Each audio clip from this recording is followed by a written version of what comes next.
This is the Horse Radio Network. This is episode 186 of Horsemanship Radio, brought to you by Hands On Gloves. Horsemanship Radio is a part of the family of the Horse Radio Network, and today we have kind of a special thing, a StreamHorseTV's Stable Social Live. It was a brand new direction, really, in media for horses, and we have Laura Kelland-May on.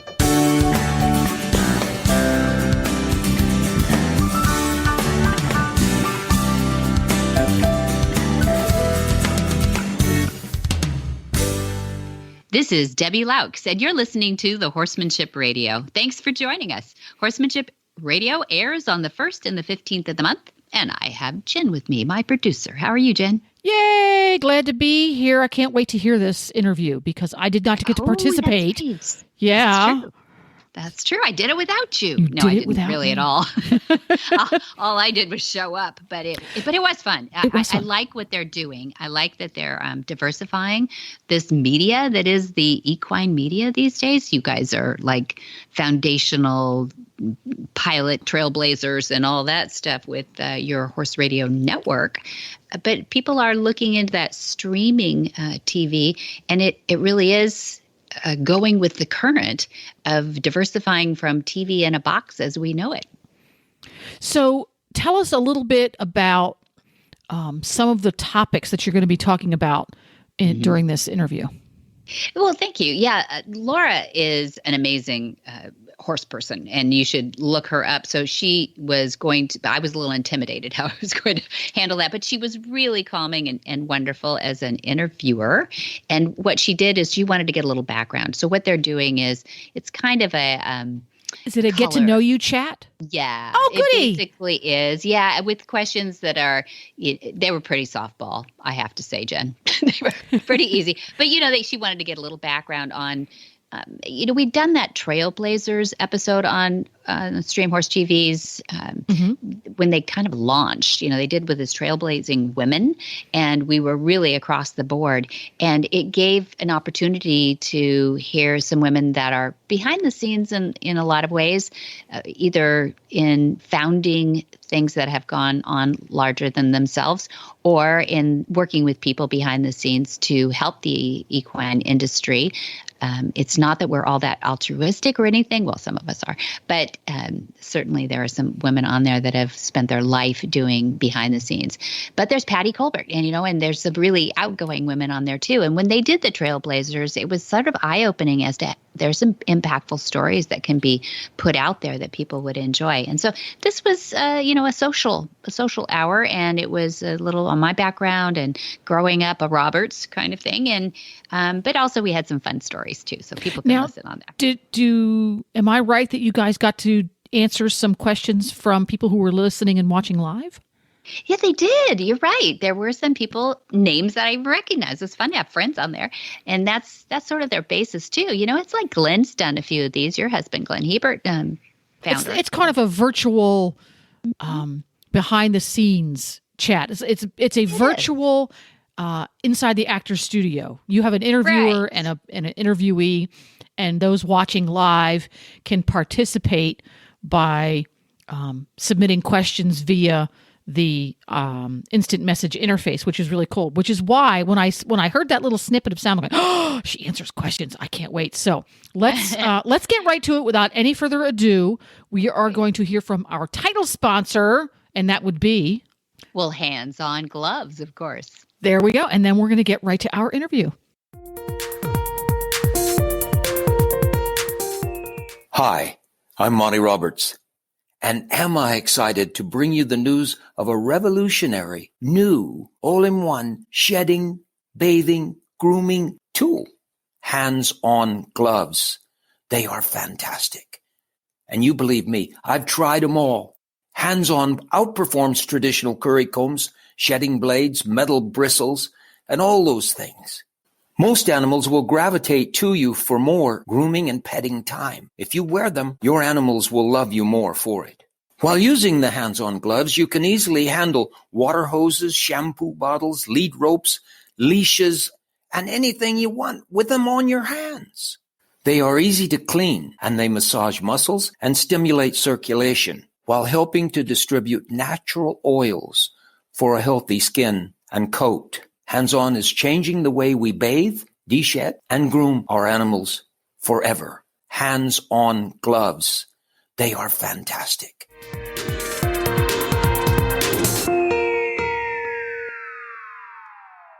Hi there, and welcome to Stable Social Live. Hi, my name's Laura Kelland-May, and welcome to the premiere broadcast of StreamHorseTV, Stable Social Live, where we spark engaging conversations for horse people no matter what area of the equine world you are in.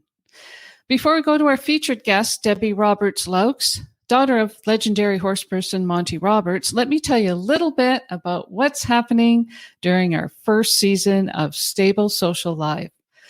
We will be broadcasting live weekly, joined by special guests from all across the equine world, including authors, trainers, riders, horse care experts, artists, and notable horse world personalities.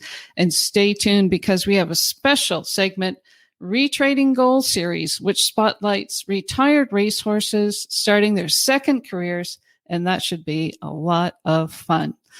We'd like for you to get involved, so please put your questions and comments right here in the chat comment area. There's lots of places that you can do that if you have any questions or comments about what we're talking about. One final thing before we head off to our special guest. Do you know someone who would enjoy watching this, or someone who would like to see this broadcast? Please share it. Now, I am very excited to have our special guest join us, Debbie Roberts Loucks. Hi, Debbie. Good to see you. Laura. Hey, thanks for welcoming me. You know what? Congratulations on launching this. This is wonderful. Yes, thank you so much. It's been kind of a crazy last couple of weeks here, but yeah, it's very exciting. I'm so excited to be a part of this. I did have the equestrian skill builders that I worked on for the last little bit, but yeah, having special guests come on here is really good. So, where are you coming in from, Debbie? I'm hailing from Solvang, California. Do you know where that is? I have no idea. I'm sure it's warmer than where I am, though. You have a sweater on. It might be a little warmer. Yeah, we're pushing 80 today, but I'm in Central California. Some people will know it as the San Ynez Valley. It's a place for wine and horses. And when I was growing up, there was no wine. So they really didn't put grapes in until later. But about the time I was in college, so in the 75, 80, they started to go crazy with the wine, but they kept the horses too. So it's a perfect environment for all us ladies of horses. Okay, well, I'd like to share a brief bio about Debbie. Debbie joined with her parents, Monty and Pat Roberts, in 2002. Debbie's lifelong work with horses, as well as her commitment with Monty to advance his concepts, has impacted millions of individuals, companies, organizations, governments, and industries. She is credited with launching the first of its kind Equus Online University and is responsible for taking her family's passion brand into global status. Debbie also has a radio show, Horsemanship Radio, on Horse Radio Network, and we'll put the link to that in the comments so you can go directly there. So, are you ready to go right into the weekly warm-up? I am. Thank you. Okay, so for anybody who's watching, for people who are watching live, you're welcome to join in the conversation. If you have a question or comment or just want to share something with us, please do. We'd love to hear from you. Now, with regards to warm-up, I think we all know and understand that when we do exercise, we should do a warm-up. Sure. So when you start with your horses, what do you do for a warm-up when you start your sessions with your horses? Sure. Yeah, it's a great question. And I'm one of those middle-aged women that I like to get a good warm-up on my horse. I know. Sorry. But, I think there's a lot of us out there. There's a lot of women that I meet that are women over 40 getting back into horses. Maybe they were pretty invincible as a kid, and they felt like they're just going to jump back up on a horse at age 40 or 50 and it's just going to be the same. And it's not. We find that we're a little bit more vulnerable, a little bit more fragile, and not nearly as confident, right? I mean, it's almost like a theme anymore, right? And I think one of the mistakes we make if we didn't do a lot of warm up as a kid is that we think we can jump up on the horse and warm up there. I'm not that brave. I have horses that can, they like to buck and fart and do all those things before the day starts, So I like to do a little warm up, saddled up in the round pen in a sand paddock or something like that. I let them get their wiggles out is what I say, And so that's one thing, but they actually even can do harm if they're really, if they've been pent up or something, or it's Monday, then sometimes even then I'll put them on we have a 12 horse aqua, or not the aqua tread, but the Eurosizer, and might do a little warm up there if I really feel like they need to take an edge off. But just jumping into the warm up, a lot of it depends on what I'm going to be doing with the horse. And I'm sure that most people would say something like that. Like if you're a hunter jumper, if I pop over a cup, we have transition horses and we can talk about that in a little bit, I hope. Yep. But, some of these horses are being taken from the track, the OTTBs, off the track thoroughbreds. And we might warm them up by just popping over a log or two or a cavaletti.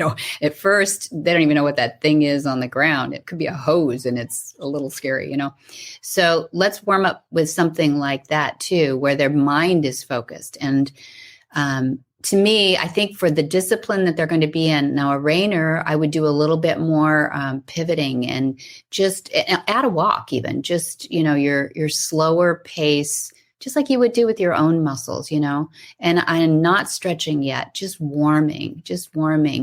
But I think one of the things that, Laura, that you and I we exchanged emails about were to engage the mind, to engage and get the horse a bit focused on their feet and on their job, for the day. That's one of the questions that I did have here. Why is it important to get your horse's body and their mind engaged? That's so often I see people get on their horse and they think, okay, let's go.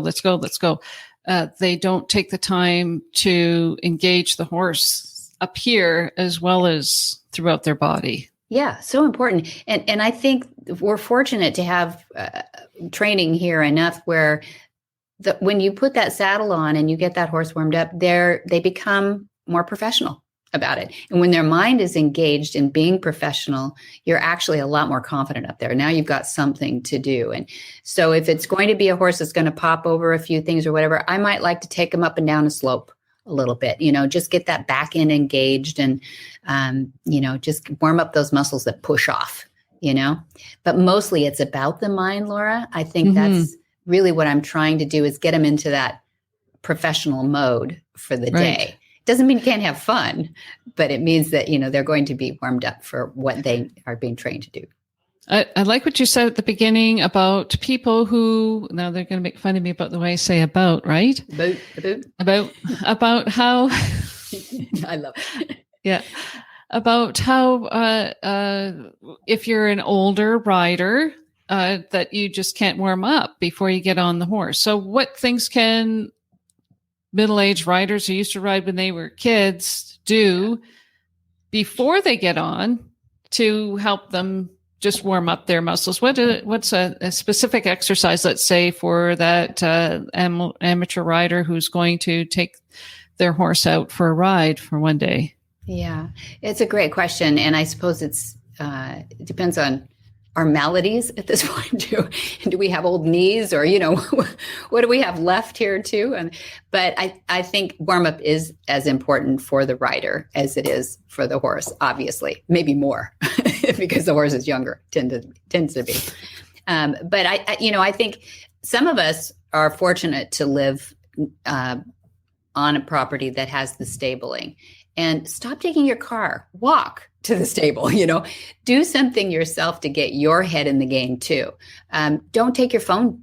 I mean, I guess if you want to use it as an emergency, to put it in your pocket with it sound turned off or something, but get your brain engaged too in your warm up. So whatever you need to do some stretching. For me, my back gets a little stiff and everything too. So I like to do some bends and things, but again, it's going to be centric to, my needs. But whatever you do for warm up, I'm a big believer in breathing. So my funny little warm up is diaphragmatic breathing. And I don't know if people even know what that is, but it's where you push. Yeah, go ahead. I was going to say that's something that people who maybe have done yoga would maybe know, that you go with your tummy, push it out. Right. Is that right? Exactly right. I learned it in theater, in high school when I first started learning to try to carry a note, in musicals and things. My teacher was a good singer. He was a good singer, and he taught me to breathe first. And Dad had always talked about breathing, but he was very purposeful about it as a coach, And I suggest people do that if they really want to know how to deep breathe. You can go on YouTube these days, and learn about diaphragmatic breathing. But in a Western saddle, there's two things about a warm up with a Western saddle. One is you've got a horn there that you can breathe out to, your belly out. So what it's doing, for anybody who's not sure what we're talking about, is it's pulling by pushing your belly out when you breathe in, as opposed to lifting your chest up, pushing that belly out. It pulls the organs down and allows those lungs to fill up. There's a diaphragm in there, which is a flat, big, picture a pie-shaped muscle that drags down and drags up. When you raise up, your lungs don't have much air in them. When you blow that belly out, it allows those lungs to fill up with air, and all that oxygen is really good for you anyway. The other part of my warm up is lifting a Western saddle, which is pretty heavy. That's your upper body workout. Exactly. Yeah. So there is that too. Yeah. Yeah. I like what you say about you have to do your warm up based on your own physical ability, like you say, knees or nothing. Yeah, we're going to get to the knee part when we talk about the retraining, transitioning the thoroughbreds, because I had to do some retraining. We do have a couple of comments here. I wanted to show them here. This is Randy. Thank you so much, Randy, for putting a comment. Sure. Hi, ladies. Great to see you both chatting. Monty Roberts influenced so many horse people with his horse skills and his marketing. Yeah, so it's not just horse skills. It's also the marketing that he's known for, too. Thank you, Randy. And again, I thought I saw another one from Randy. Randy also says, thank you again, Randy. I find that most riders or those working with horses may not know they can connect with the horse physically or mentally. These people also need to get warmed up. Yes. And Pierce the Heart. Thank you, Pierce the Heart. I think that might be Tom. Breath work is the best work. Yes. Thank you so much. Nice. That's really good. Very good. Thank you for the comments. All right. Well, thank you so much for that weekly warm up. Now let's get into the next segment, talking about you and how you brought Monty Roberts' brand to global success. I read some information that you sent, and it says, with touring put on hold due to the COVID-19 pandemic, Monty has spent time at home with his daughter and legacy strategist, Debbie Loucks. Now, I've never heard that term before. What's the story behind the legacy strategist? Well, basically, when you have a family business, everybody wears a lot of different hats, right, Laura? There's no real job description that comes with the job. And I had helped Dad in lots of different capacities, and the capacity that I wanted to pivot to was going into boardrooms and talking to, doing some fundraising and talking to important people who make decisions about nonprofit work. And the nonprofit work, in our case, started off with the school and helping people get educated in the concepts that were pretty new back in the day, back in 89 when the Queen called Dad over. For people who don't know this story, that's how a lot of this natural horsemanship grew out of is in 1989 when the Queen, who's very horsey, sent her head equerry over from England to check out what Dad did differently to train horses, because he was so successful with the thoroughbreds. And that's what she owns a lot of, are thoroughbreds. She also rides fell ponies and has other horses too. And she names them all. She's lovely that way. She is truly horsey. For people who ever want to know, is it for real? It's for real. So the fun part of that was that she knew horses, and she knew that her head equerry knew horses, and that if there was any goofiness in this, thing that he any talks trendy about, trickery or just kind of exactly trendy type stuff. What she figured out was darned if he hadn't discovered, not invented, not coined or anything. He had discovered what he saw in the Mustang herds as a kid in the Nevada desert.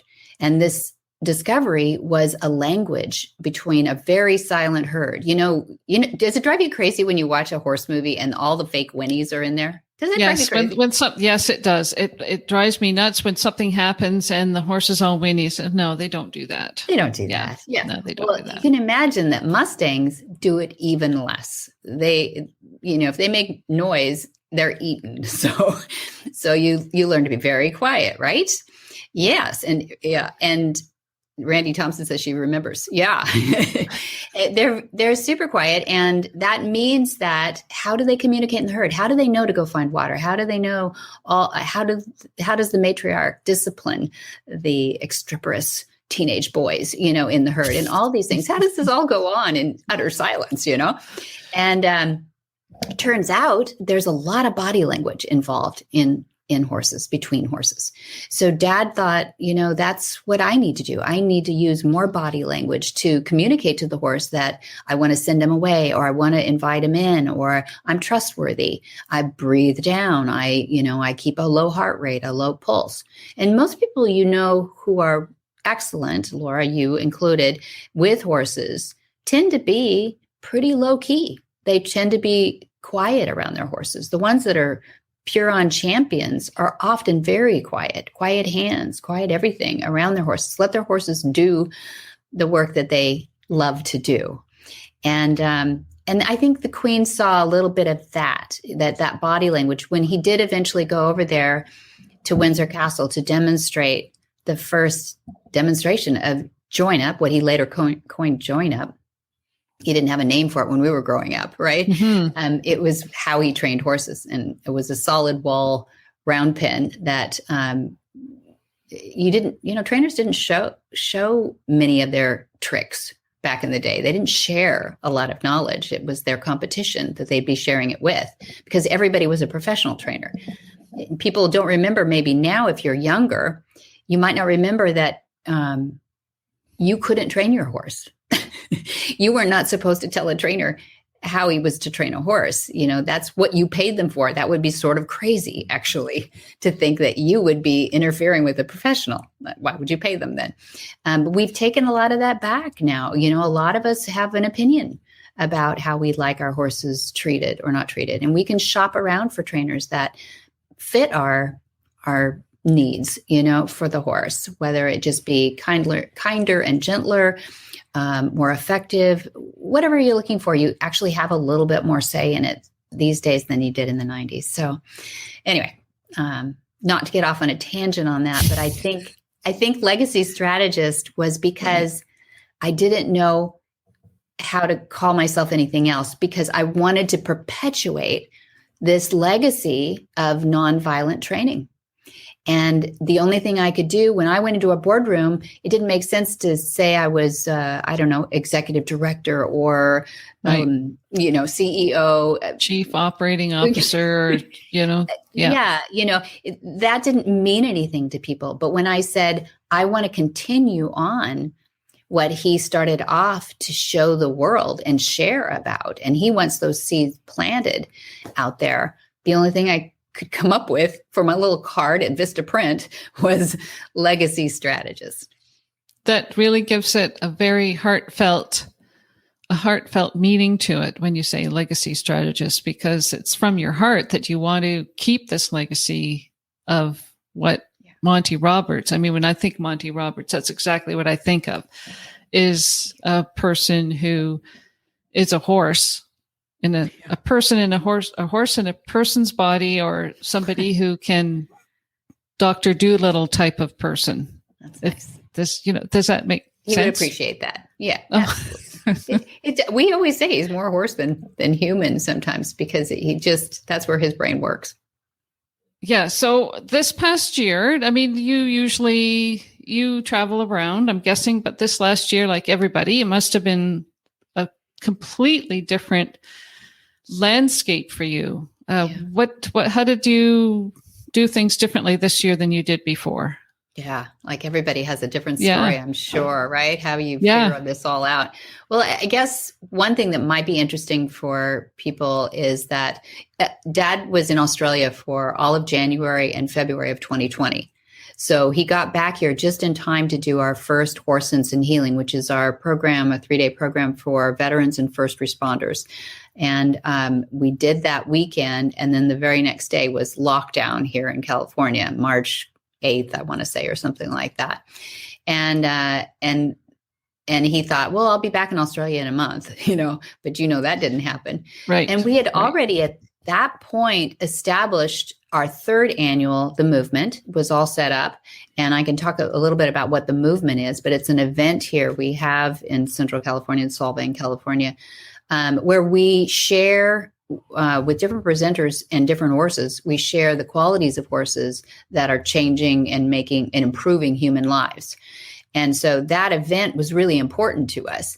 And our featured speaker with Dad this year, this 2020, was going to be Temple Grandin.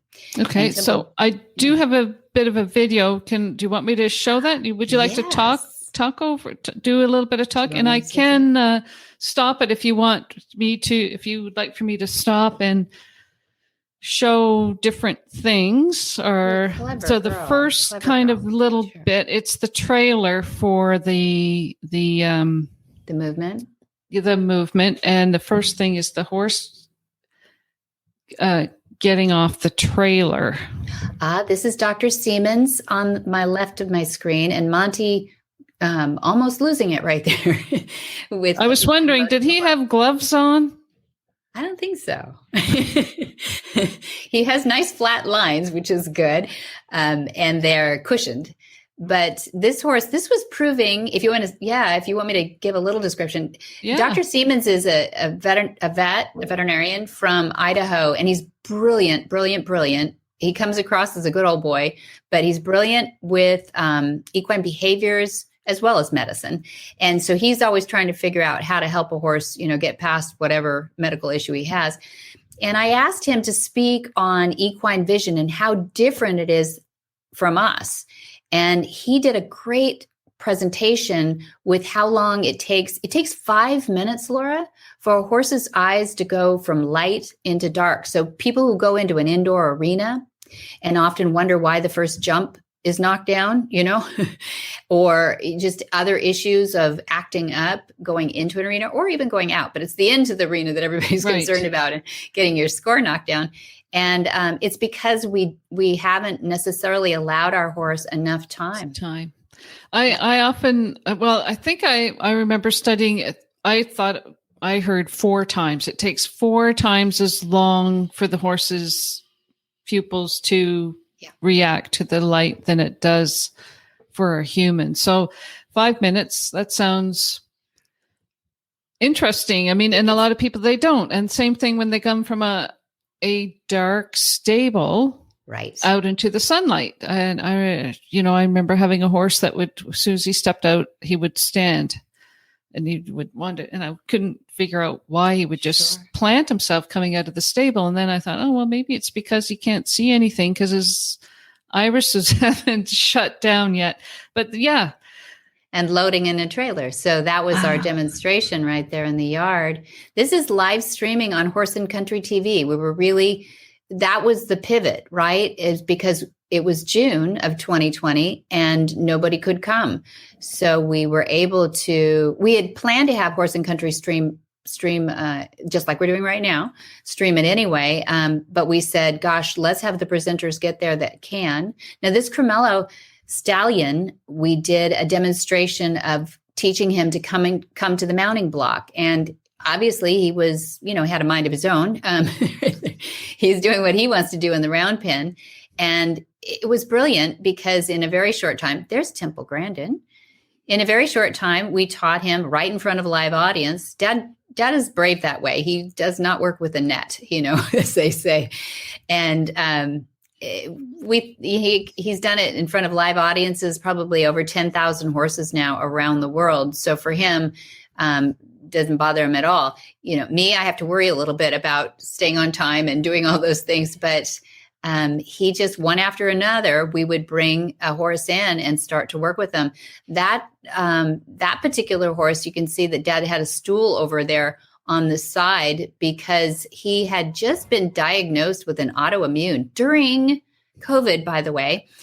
So he just had to sit down every once in a while. We don't normally have a stool in the rapid, but this was a transition horse. So this horse was, been to the racetrack and everything. And this is Temple. So Ms. Grandin. Yes. So what was she this is doing her there? presentation? Was she commenting live on this horse or? Yes. That screen was seen not only picture in picture like you're seeing it now, it was on a huge television on the side of the round pen that we had propped up. And she was actually watching the horse while Dad was talking about what the horse was doing. And they were talking about equine behavior, watching the movement of a horse, his energy coming up, his energy going down, eyes on eyes, shoulders square means go away, eyes averted, body on a 45-degree angle, invited the horse back in. You'll hear elements of join up. Join up is just a set of circumstances whereby you're asking the horse to trust you and eventually come to you. As he discovered in the herd, a horse that was put out of the herd would use their the body language the matriarch would send away or invite back in. We can replicate that with our bodies enough as a predator that the horse can understand what you're doing. So these two were coming up with these brilliant things in exchange. And it was really, and there she is in her kitchen, so pretty cool. Pretty cool of Temple to be, kind enough to join us that way. So we had her for an afternoon and we had Dr. Siemens. We had we had a lady from Germany who was our head instructor who couldn't get back here. We had a lady in England who did a whole segment on chiropractic work. So we painted Tucker, the Mustang. Yeah, she's coming up. Tucker's coming up here. Oh, perfect. There's just a little clip. Oh, that's Shy Boy. He is 28 this year, Laura. There is Tucker with his full-on skeleton, both sides. And this is our instructor in England, who is also a chiropractor, and she does some pretty advanced work. So we watched him move in there, and she talked about, just a little tucking up the tummy to lift that spine. We talked about kissing spine, and it's a lot of fun. Everybody was very tired of Zoom by this time, now. So we didn't want to do it again. Yeah. But in a pinch, I could really see conferences expanded using this format where Dad could talk to Temple and he could talk to Jamie, and Dr. Siemens is there piping in. When Temple says something, Dr. Siemens could say, hey, what about? I saw the horse do X, Y, Z. And a round pin provides that perfect environment where everybody gets to see. It's like theater in the round, right? Where you can observe different things. And you have to have a good camera person. We do have a picture of the camera person here later on. So this is a reigning rider. That is Jamie Jennings, who is an inventor. So she was getting on Dad's horse. That's chrome, cool. Chrome, to get a little thrill herself to do a little spin on him. So yeah, there's a picture here of the camera person. Okay, so this is the breathing exercise. Yes, those are all Mustangs. And Ashley was doing a breathing exercise while Jamie Jennings was back in Solvang. So Ashley is in Florida and Jamie is breathing on Tucker. That's our Tucker again. To teach everybody yoga on horseback and breathing exercise on horseback. And it was just beautifully done. So we had her piping in from Florida. He looks pretty relaxed. He's pretty chill. Yeah. So this is the, just wanted to, this is the little Carmelo stallion, I think, and standing at the mounting block. Correct. That's exactly right. As a proper gentleman too. And you saw all the freelancing he was doing before that. Yeah. And there's a join up. So. Okay. This is the camera person. Oh, that's Shy Boy. That's Shy Boy staring at himself on camera because he was looking up at Temple and then the camera would be on him. Yeah. So he was either looking at Temple or himself. Oh, yes. That's maybe at himself. You can see you see Temple's, a picture up here there. Yes, exactly. Very good with the pointer. Yeah. So that you can see the round pin and yeah. A few people. Yeah. Mm-hmm. Excellent. So this is called Join Up. Is there are there any spots left? Are they full? Are they getting full? Thank you. We have 8 spots left this year because we kept it pretty high-end intimate. So, and a lot of people rolled their tickets over. Thank you for that. They go to themovement2021.com.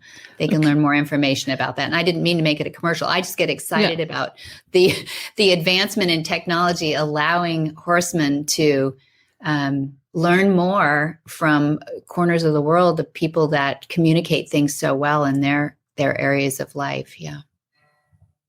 Excellent. Yeah, it sounds wonderful. I was thinking it would be absolutely amazing to be able to go in person, but still there's so much information there that still you can learn about.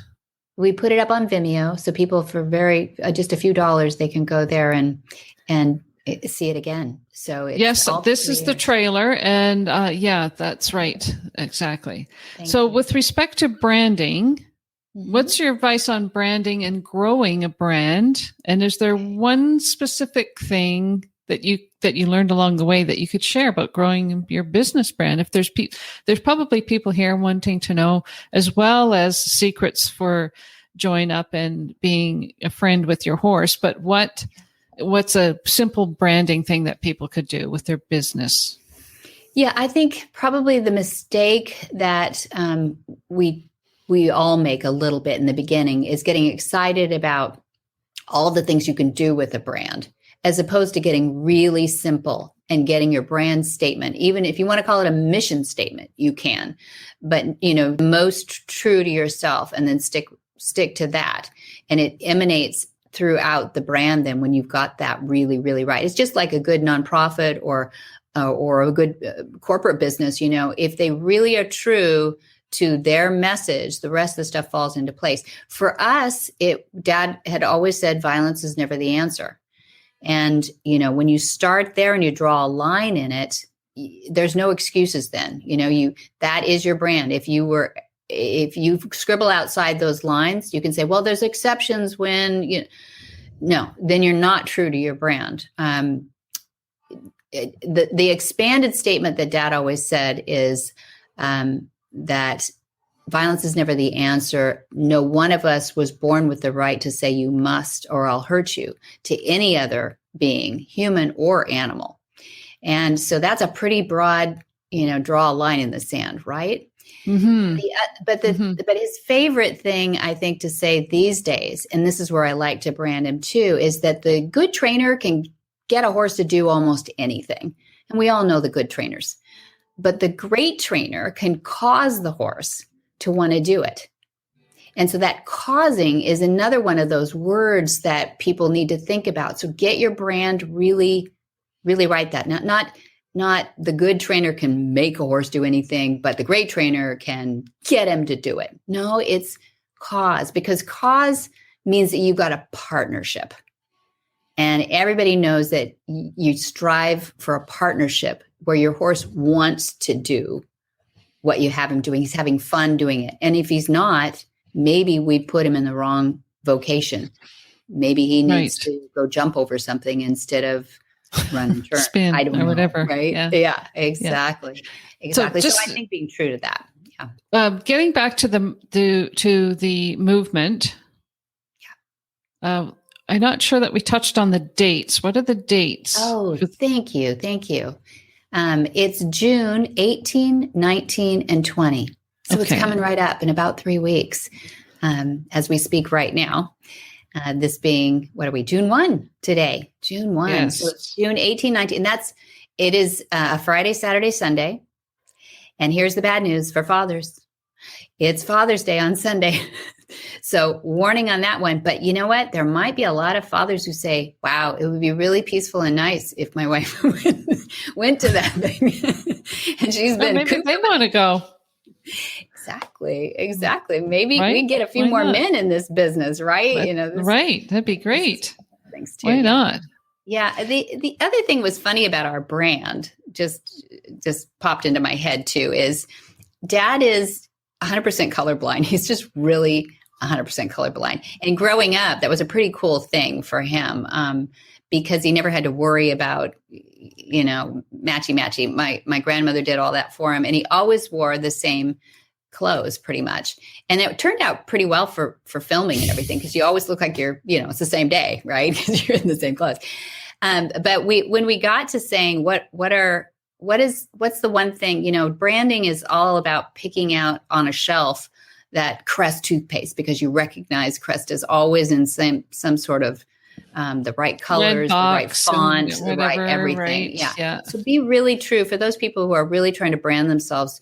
Don't get goofy with your font and your colors. Go do the work to do your PMS and, colors and all that too. And it sounds fancy dancy, but it actually it's a mental thing for people to grab a hold of that feeling when you've got your brand message really down.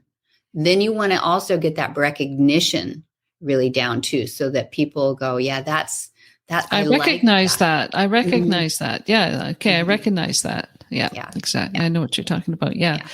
Is there anything you would have done differently? I think I would have gone to digital books faster. Okay.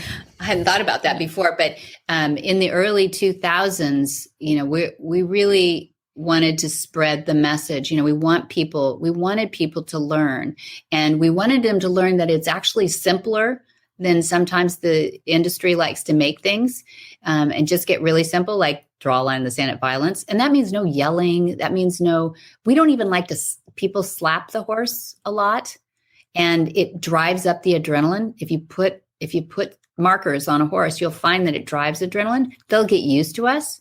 They're very generous that way, but we don't even like that. So to get that knowledge out there, we wrote our own textbook, and that's how it was one of the first big projects I did for Dad. We self-published in 2002. And I started to write all the contracts for all the other books out there so that we owned the digital. And it was really before people were owning digital, but they were self-publishing at that point. So you knew it was coming, right? Digital was going to happen. So there was that. And so if I'd done it differently, I would have grabbed up all the digital at that point, so that you can control it, because people will change, German translations, they'll change your poem. They'll change it to mean different things, So again, put your arms around it. Doesn't mean you have to patent everything or you'll copyright it, because that's easy. You just copyright it. But really put your arms around what you are true to, and then protect it. And anything you can do to protect it, do that. And digital is easy enough to do these days.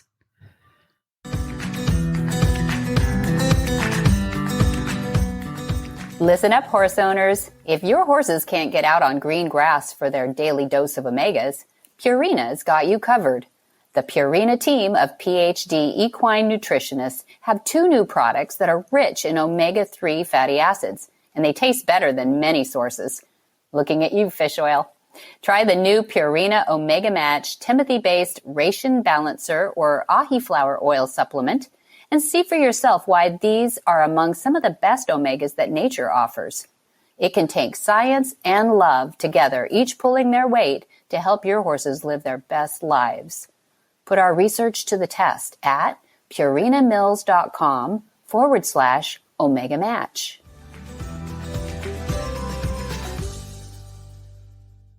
And now we're going to move on to our next segment, the Retired Racehorse Project, the Retraining Goals segment, spotlighting retired racehorses.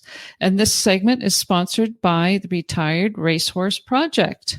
I want to tell you a little story about what happened to me this year. Well, my husband and I, we were in New Zealand last year, actually, for the winter. The winters here are kind of crazy. So we, bicycling, we cycled from the northern tip of New Zealand to the southern tip of New Zealand. And when we came, then we finished in March and we came back. And it's like, as soon as we came back, boom, the COVID doors slammed shut, nobody allowed to go anywhere. So we kind of wanted to get home before they closed the borders.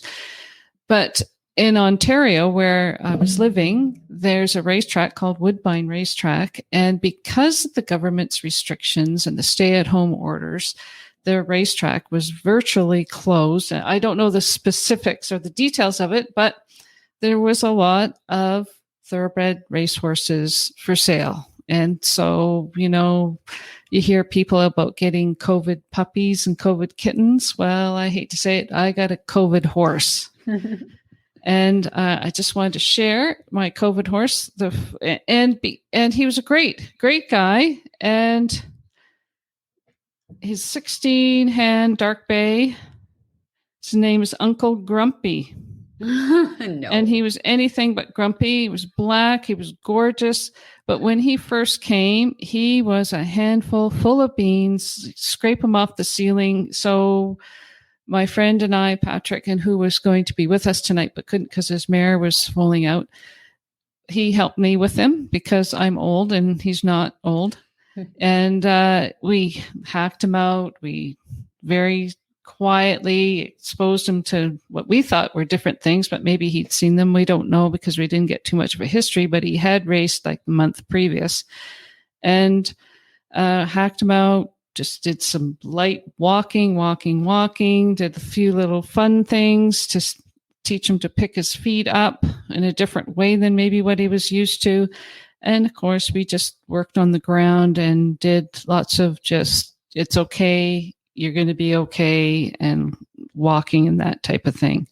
And it was a lot of fun. And so after about 2 months, a woman, an adult woman, one of those middle-aged women that we were talking about, who Yes. had a 26-year-old horse that she wanted to retire, and she wanted a replacement horse. So she came, she tried him out. She was loving him, and so I sold him. And it's great. Do you do a lot of work with thoroughbreds as well? We do, yes. No, so I think that the Retired Racehorse Project is just one of the brilliant ones. They've been around, and I love their staff. I love what they're doing. I love their message. So good. I'm glad to, and you'll have to have Patrick back when he's not falling out. Yeah. but yes, what we do. So Dad, most of my growing up was involved in training the racehorse. Dad's involvement was in training the racehorses, not me. He was.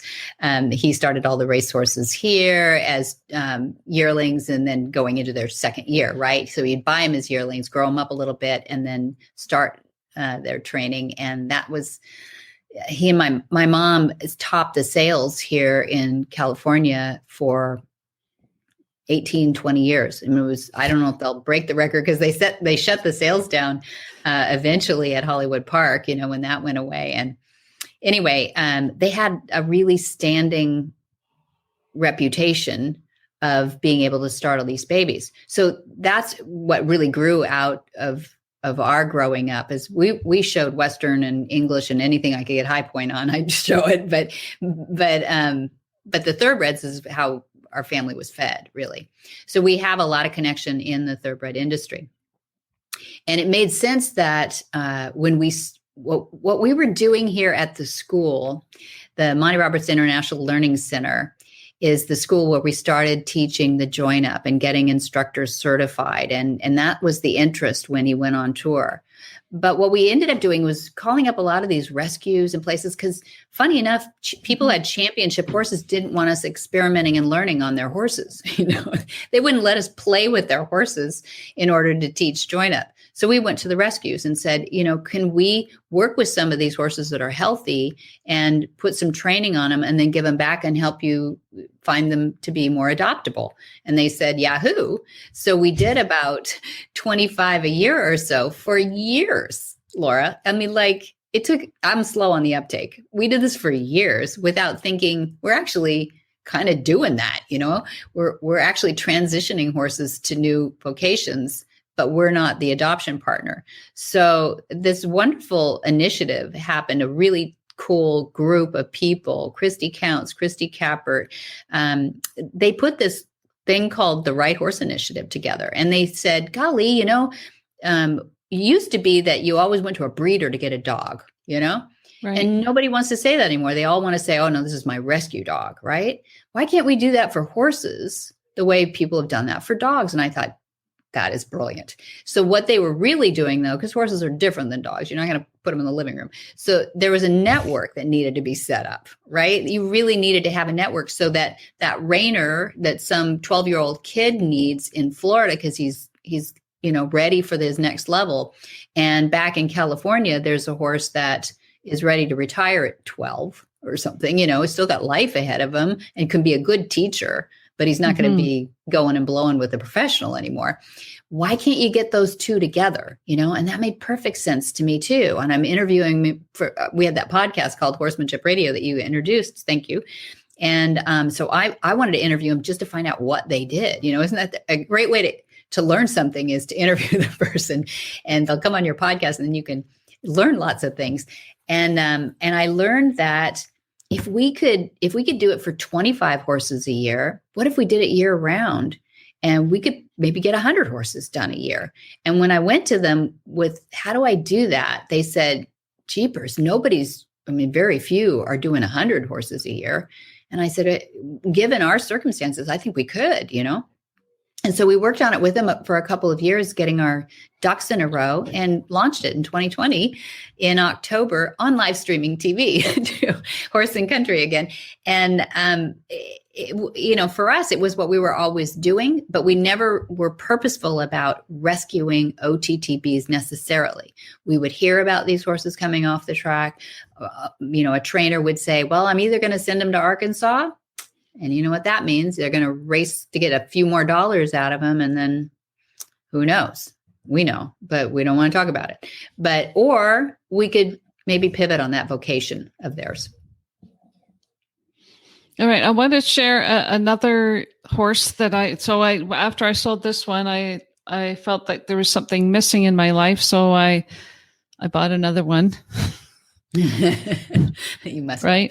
So this is Nashville Knight, and he is in this one. This was one of his final races in 2018.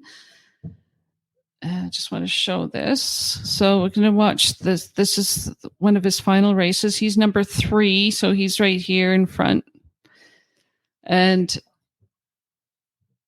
this is what I didn't see this when before I bought him. I just kind of did a search on the internet to see if I could see a race that he did, because he raced a lot, like around 50 races. He was an 8-year-old when he stopped racing. Wow. Yeah, so he's like a war horse of the racing world. And yeah, and he came off the track. That was him. He won, and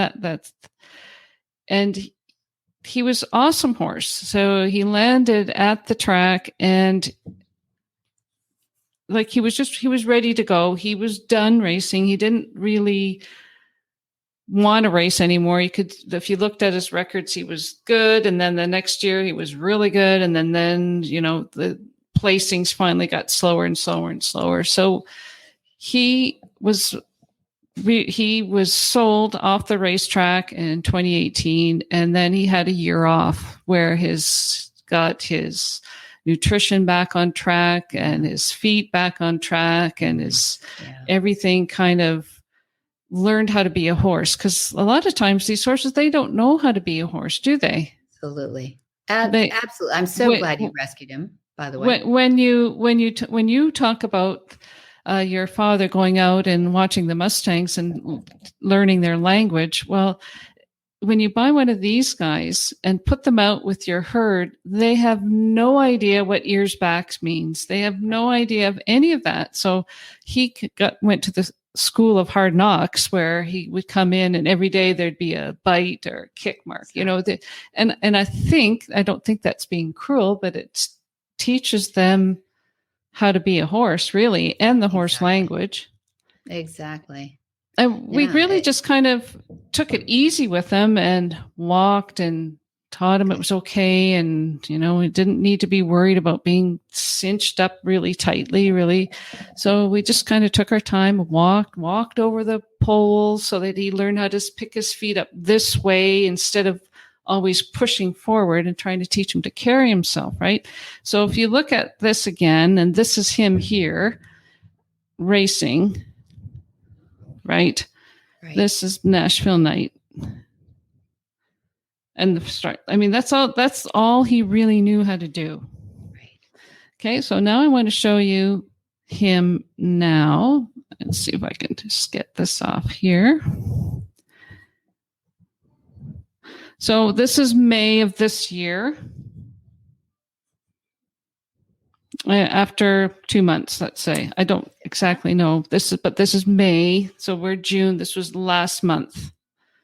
And I sold him just up there. So there he is trotting.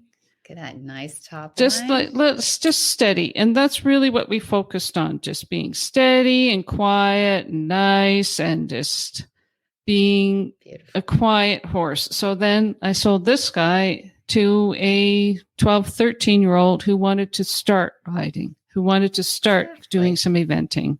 Perfect. And so it's just, they can do anything, I really think. And I think that's, for me, thoroughbreds are it. They're smart, they're sensitive, they're great creatures, they're athletic, they're lovely animals. Yeah. And look at that poor horse, too. I mean, that's, how much did they produce for an owner? That was, yeah. So, they deserve, I mean, gosh, a lot of people go like, wow, he made it all the way to 8. Now think about that. 8 is a long time at the racetrack. It's true. Yeah. But an 8-year-old quarter horse, I mean, he's not even to the prime yet, Exactly. You've got a lot of life left in them. I'm really proud that you're doing that. And it's not just the OTTBs. I mean, if we can get in the pipeline, we have Mustangs here in the program. We've had saddlebreds. We've had appendix paints. We've had a lot of different combinations. It's the adoption partners we're working with. And the retraining goals are super simple. The first are the 6 imperatives. Now, you're going to laugh a little bit at this, but the 6 imperatives are go forward. Okay. Go left. Go right. Back up. Stand still. Turn around. Turn all the way around. Yeah. I mean, do you know how many thoroughbreds can do all that when they come right off the track? No. Week? None. Pretty much none. So it's funny you say stand still. And actually, when you talked about that Carmella stallion about not standing at the mounting block, we talked about being an older person. I'm an older person with bad knees, so getting a thoroughbred to stand at the mounting block was one thing that we really had to work on, and it took me a week. Maybe I'm not Monty Roberts who can get it done. And a week is fast. It's good. Oh, good. It's all good. But a week and a handful of treats in my pocket. But it works. It works for me. Yeah. Yeah. So well, Joanne Pierce says, what a blessing for him. Yes. Thank you so much. Exactly. Joanne. She's right. She's right. That horse now has another life, and it'll be a happy life. And that's why we love this transition horse program, and we love networking with these other people, because it gets horses in the right, not just languishing. I mean, sanctuary is wonderful if people are willing to pay for their horse for the rest of their lives, but not too many owners are, the unfortunate truth of it. But also, finding their right vocation too. So putting them through a training program, that's what we strive to be, is that program that can identify their strengths and their weaknesses and their personalities. It's exactly what you're talking about. We have these 2 grays out here in the front pasture who are about the same age. They're both 5 and off the track thoroughbreds. They both have done their time and they play lip tag all day long. And it's like they never knew how to play lip tag before, and it's really cute. And then we come in with the big marks on the side of their heads, right? Yeah, they do. Yeah. But it's nothing harmful. And it's funny you should mention not knowing how to be a horse. We did our horse sense and healing this last weekend for the veterans and first responders. And we had just received last week, at the end of the week, 2 big bays off the racetrack. Surprise, surprise. Both about 16 hands. They look like a little pair, and we put them in the sand paddock. And then we had the other 3 geldings out in the pasture. They're all geldings, of course. But they had been living in the pasture together for a while, a month or so. And this was the releasing of, so they were over the fence out of the sand paddock for a couple of days. And we said to the participants do you want to see horses, kind of meeting each other not just over the fence, but release them into the pasture. And everybody said, yes, of course, that sounds exciting. Well, it's a mess, actually. It's kind of a mess because when we let at least they were geldings and not mares. Oh, well, that's true. That would have been a different story. We probably wouldn't have shown that. And kicking, yeah. But they had been over the fence for 2 days, so we figured they were going to be okay with each other and the geldings. You're right. So we opened up the sand paddock and released the 2 and shushed them out, of course, because they weren't sure what to do. So shushed them out. And the first thing they did was run across the grass. Now most of the time they're walking on DG, maybe, they're not going to be in deep anything that has, unless it's a racetrack. But I mean, it's not unlevel with grass and slick. Both of them fell down at one point or another in the first 10 minutes, because they'd probably never even run out in grass since they were a yearling, Yeah. It's tough to see at first, but it's actually so gratifying, Laura, to see these horses just get to be horses. So I'm so happy that you're doing that for people. And I hope that people will be inspired to even adopt one or foster one. If you feel like you can't adopt it, you can foster too and help a rescue, who's trying to get that horse fed and used to just a life being a horse again. Being a horse and not just human, but actually be out with the herd. So that's exactly what we did, was put them over a fence for a couple of days and then put them out with the herd. And man, they learn really quickly what ears back means and how not to go sniffing up behind the rear end of another one. But once exactly. And that's it. Yeah, we haven't had any of them hurt or anything because we do take our time to do it. So you have to know what you're doing a little bit. Exactly. Watch them, but it was exciting. So we're going to move on to our final segment here, Debbie, if that's okay by you. Please. The grab bag of questions. Are you ready for a grab bag of questions? I don't know. Maybe. Okay. So what is your favorite grooming tool product right now? Oh, complete slam dunk. It's my hands-on gloves. That is, they're an all-in-one. You put the glove on and they've got these little nubbies on them. When I was writing this question, I said, okay, I'm going to answer this question and mine's going to be my grooming glove. There you go. But I got mine at the dollar store. It's mesh on one side and it's got the little nubbies on this side. It's for grooming dogs. But I love it. Groom dogs with these too. So it's same idea. I mean, we do the Mustangs in the chutes, because they're so afraid to have human hands on them, right? And so anything that feels great instead of scary, and we'll go right to the wither. That's their sweet spot. That's where the mama would rub them when they were little foals and everything. So there's some memory there, but it also feels good. And so human hands, actually, pretty soon we're employed as human scratchers. Right. they like to see it. So we have to do space too. But my hands-on gloves, Jay Michelson, they're Canadian. Jay is Canadian. Yeah. And they just figured out how to make these things last too. They're my favorite. Jay Michelson. I'm writing that down. Great guy. Yeah, he and his wife, they'd been in animal products for a long time, but they just went like, dang, there isn't a really good glove out there. And I love when things are invented out of necessity like that. Like they just, all the other ones would fall apart or the nubbies would fall off. And so, yeah. Randy says, this has been fun. Thank you for sharing, Debbie, with the world. Okay. Yes, you're welcome, Randy. Thank you. You're both awesome. Thank you very much, Randy. Thanks, okay. Randy. Question number 2. What do you keep in your pocket when you are riding or at an event? Okay. So I'm not a treat feeder. Some people might be surprised at that. I think food from the human body is, I don't feel like I'm responsible as an influencer to say that, because some people can be safe doing that and some people can't. So it creates nibblers. And in my demographic, we want to overtreat, don't we? We're like, they make such cool little cookies. Yeah. See? So what I do though, I do like to feed, like going back to our warm up and our stretches. I like to stretch out a horse a little bit with, so how do I do that without treating? I do apples, and Dad taught me this, apples on a stick, apple wedges on a stick, grab something and put it between their front legs, forward facing, so the horse reaches down there and grabs it with his mouth, do the left, do the right. So and rather than holding it yourself, you put it on a stick. You should make a product for that. No. Or does Monty Roberts do that? No. Just get a stick and some apples. You'll be fine. Oh, there we go. Monty's horse treat stick trick. Monty's horse treat trick. That's clever, Say that Natalie. 10 times really fast. Monty's horse treat trick. That's right. I think Natalie put that up there.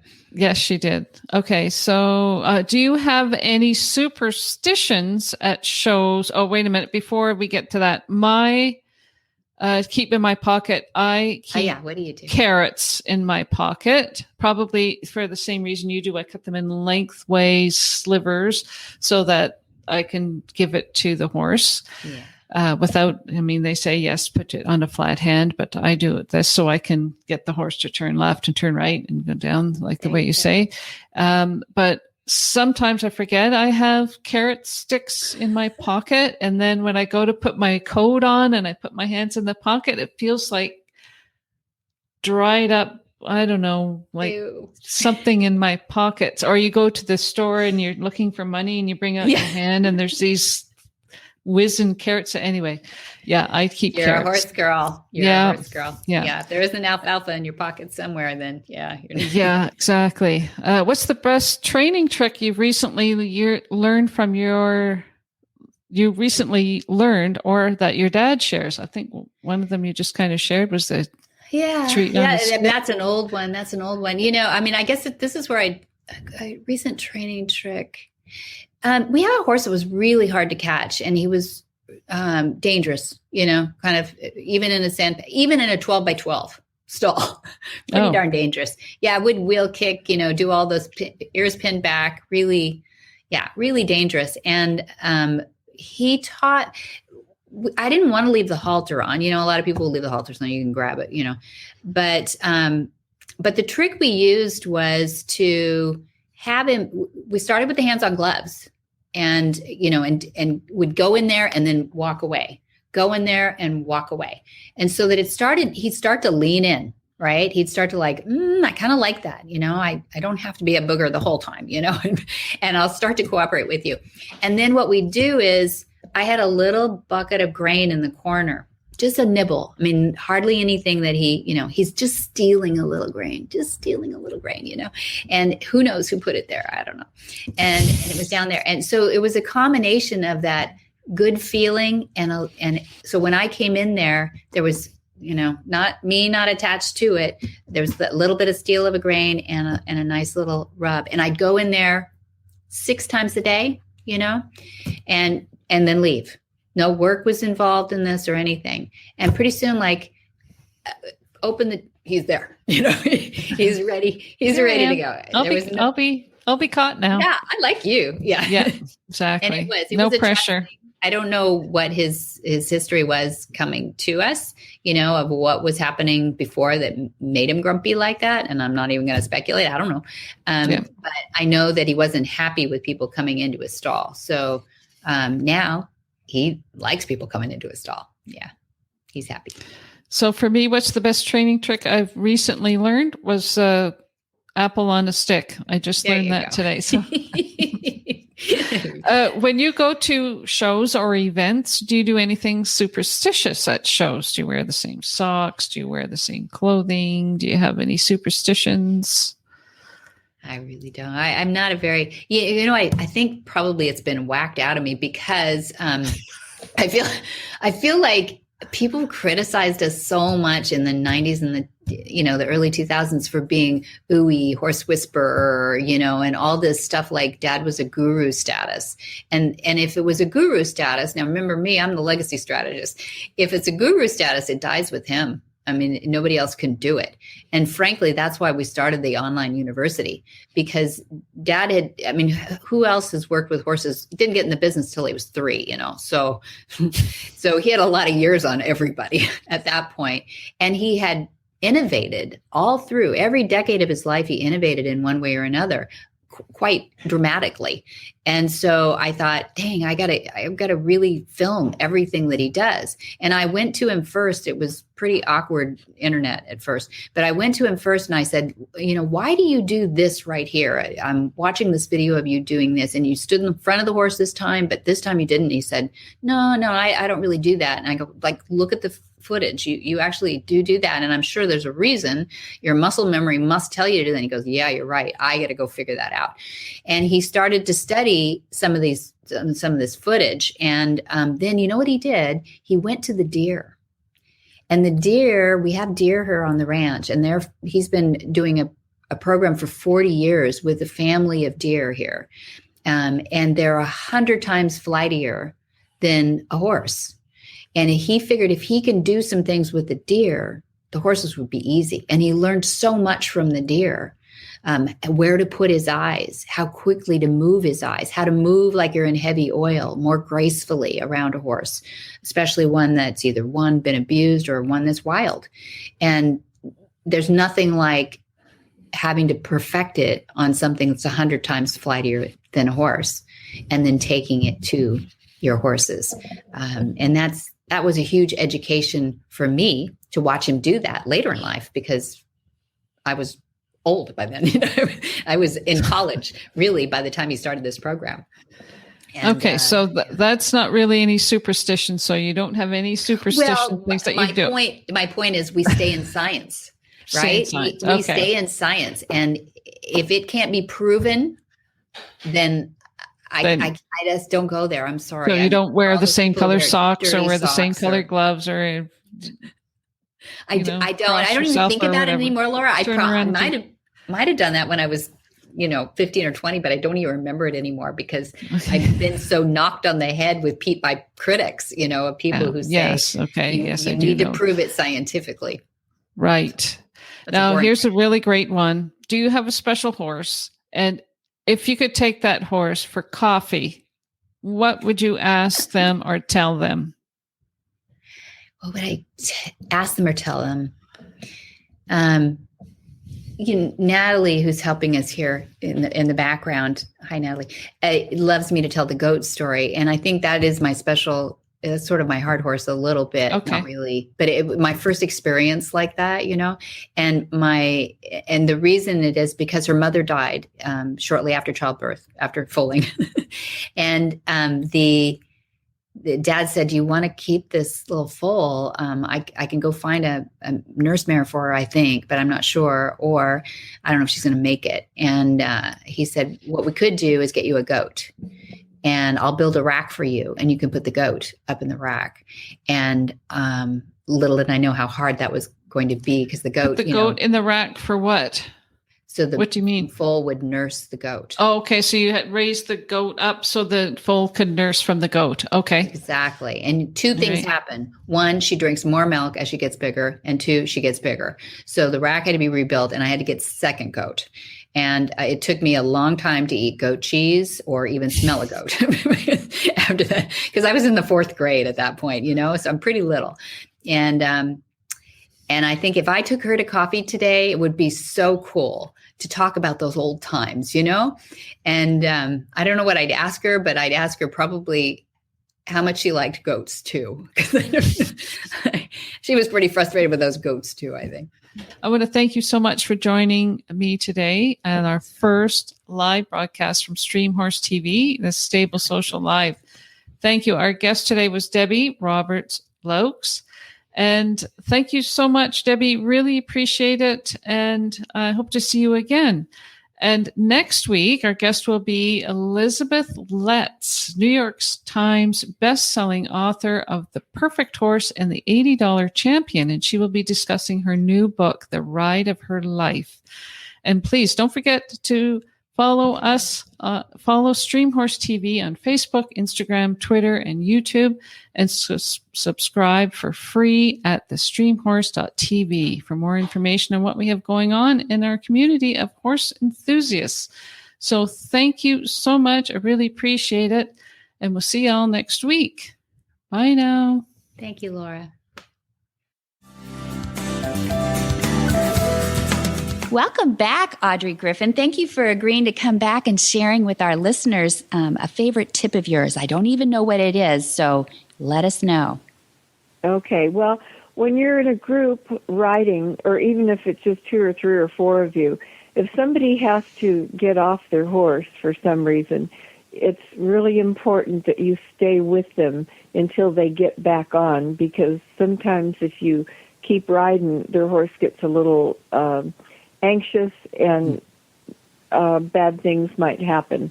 And also, when you approach a gate and the gate is shut, you go through the gate, but make sure that you close that gate after you're on the other side.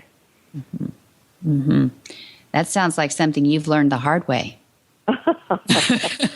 Well, we all learn things the hard way, but, it just comes down to basic manners. It's really important to have good manners all the time, even on your horse. Yeah, both for the people and the animals, isn't it? Absolutely. Absolutely. And you know something? You make friends if sometimes you volunteer as the person on the tall horse to get off and open and close that gate. Don't always make the guy on the short horse do it. Yeah. Well, and there's some people that just always have to be up front and open up the gates. And you know something? I just love it. I thought if they want to do it, that makes me happy. That's right. Well, we'll have to add that. Our Equus Online University, that Dad does these recordings of lessons. We have almost 300 up there now. We don't have manners. We have a lot of mounting block lessons, everything. We'll have to add that to it. Audrey, could you be one of our models? Absolutely. Oh, great. Good. Absolutely. We'll work on the script with Jen. She's got all the best punchlines for that, too. Okay, that's great. Well, thanks again. Thanks for being back with us, Audrey. For more of these insights into good horsemanship, go to MontyRoberts.com and click on the words Ask Monty at the bottom of the page. Hi, I'm Monty Roberts, and I'm dedicated to training horses without pain. You can learn to do it too on my Equus Online University. Western, English, the beginner, or the advanced rider. It doesn't matter. You can connect with other students online too, on our forum, and there's a new lesson every week. It's a lifetime of learning for you on my Equus Online University at MontyRoberts.com. What in the wide world of sports is going on here? Where in the world is Monty Roberts? Monty is looking forward to meeting some new friends, two-legged and four-legged, in July 2021. Can you believe it? We're already in the midst of a Horse Sense and Healing, and it's a lot of fun. July 2, 3, and 4th of July, which is appropriate for our veterans and first responders. And it's always a fun group because it's a meaningful group. And to do it on the 4th of July is meaningful. And then we'll be in the midst of our introductory course of horsemanship, and that's July 12 through 23. And then August, we have 2nd through 13th is Gentling Wild Horses. It's our full 2-week program. So 10 days, you get the weekend off to sleep. That's basically it. It's exciting and it's exhausting and really fun. And August 16th through 20 is Monty's special training. We'll be filming that. It's, those are the ones that he just meets the horse on the day and just gets to work. And it's the transformation is awesome. There we go. And if you couldn't put all of that to memory, I know I couldn't, you can find all of that and more at montyroberts.com. You can also give Flag Is Up Farms a call at 805-688-6288. And circling back around, if you go to montyroberts.com, you'll find that phone number if you couldn't remember it. So there you go. Keeping our horses happy and healthy is paramount to horse owners everywhere. Since our horses are often a reflection of the environment we create for them, the Stall and Stable Show covers ideas that help us create the best home we can. From innovations in barn design to business best practices and lifestyle segments.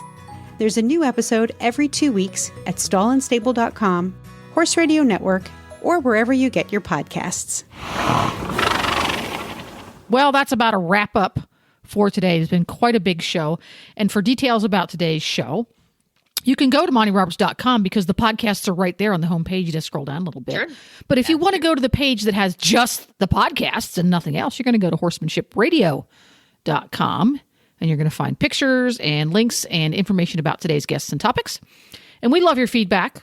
Great way to give us feedback is on social media, and Monty is on social media. Of course, there's the Facebook page, Monty Roberts, with the little blue check mark.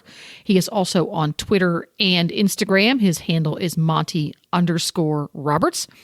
Get the app so you don't miss any episodes. Our app for Horse Radio Network works for Android and iPhone. Just go to your app store and search Horse Radio Network. It's free and easy to use.